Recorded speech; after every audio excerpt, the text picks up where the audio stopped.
riveting. Thank you, Mr. Speaker, and I want to thank the gentleman from Georgia for yielding me the customary 30 minutes, and I yield myself such time as I may consume. Mr. Speaker, contained in this rule are 2 immigration bills, one of which Congress already passed, another of which directs the administration to do something they already have the power to do. There's a non-binding resolution here to condemn rioting. We had an interesting conversation in the Rules Committee last night, and I don't remember Republicans offering a non-binding resolution to condemn the riots that occurred outside this building on January 6, 2021. We can't even get the Speaker of the House to hang the plaque expressing gratitude to the law enforcement officers who protected us that day that a law says he has to hang. So please forgive me if I think this one rings a bit hollow.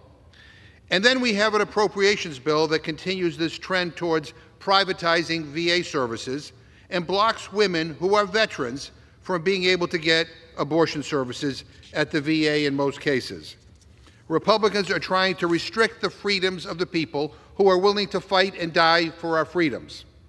You guys are unbelievable. I'm glad that we are here on the floor debating, Mr. Speaker. I just don't think we're debating what 90% of Americans want us to be talking about right now, which is the chaos and confusion that this administration has created and the fear, real fear, that Americans have about this country being dragged into another quagmire in the Middle East. The bottom line is that this administration is acting insane. The President yesterday said there was going to be a ceasefire forever between Israel and Iran. Well, they're back to bombing each other this morning. The ceasefire he bragged about didn't even last a day. And he's inserted us into this war with zero thought to the consequences. We're bombing Iran. Iran is bombing us. The risk of miscalculation is massive.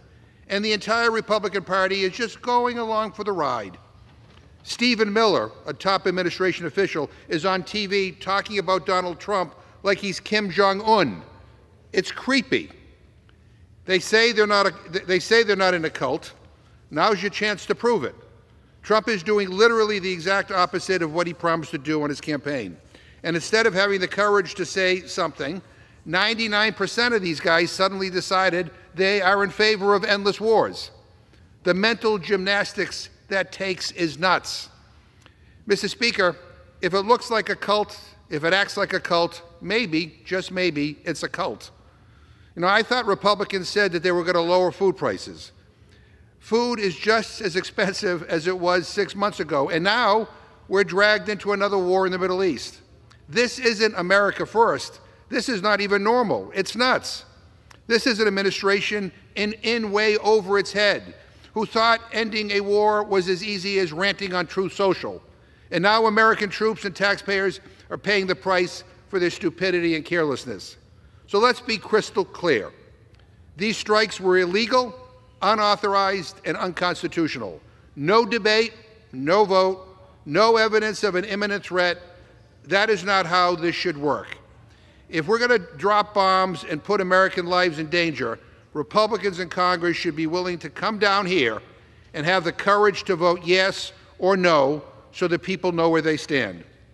Meanwhile, while families are bracing for gas prices to go up and dealing with food prices that never came down, these guys want Congress to ignore all of that and rubber stamp their big, ugly tax scam.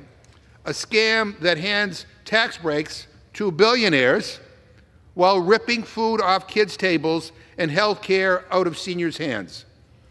Mr. Speaker, these guys do not know what the hell they are doing, and America is paying the price. Trump said there would be a ceasefire forever, and it lasted one day. He said the big ugly bill won't touch Medicaid and won't screw over middle-class families. The bill cuts 16 million people off their health care and ransacks the food budgets of working people. Guess what? You can't trust him. You can't trust a word this administration says. We should be debating a war powers resolution. We should be talking about their awful, ugly bill that's working its way through the Senate. And instead, Republicans want business as usual, endless wars and tax cuts for the rich. Enough is enough. I urge a no vote, and I yield back. I reserve. gentleman from Massachusetts reserved, and I'll recognize the gentleman from Georgia.